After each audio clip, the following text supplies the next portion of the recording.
唐三这就回宗门，唐昊独自在等人。送完魂骨找小五，重振宗门打基础。Hello， 大家好，我是大风。唐昊交代完魂骨的事情，告诉唐三，等蓝银皇达到9环之后，就可以大胆的给昊天锤增加魂环了，同款期待脸。三哥修炼双生武魂之后，开挂剧情还远吗？说来大风有点好奇，为啥一开始唐昊和大师都不让唐三给昊天锤附加魂环呢？原因还是挺复杂的。首先因为昊天宗和武魂殿的恩恩怨怨，唐三小时候就该韬光养晦，不能过早暴露自己是上三宗之后，否则武魂殿对他的暗杀会提前很多年吧。除此之外，还有一个重要的原因，小伙伴们都知道，魂环的配比是魂师强大的关键之一。在唐三提升第一武魂蓝银皇时，昊天锤武魂一直都不附加魂环，直到唐三的蓝银皇提升至封号斗罗级别之时，再给昊天锤武魂附加的魂环就可以是10万年魂环起步，这样也能凸显昊天锤这个顶级武魂的顶级之处。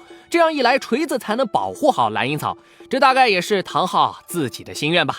再者，大师玉小刚曾经说过，唐三是史上第3个拥有双生武魂的魂师。除了唐三之外，剩余的2位魂师，一个失败，一个成功。失败是因为自身无法承受2个武魂带来的力量，导致了爆体而亡，所以前期也不宜急功近利。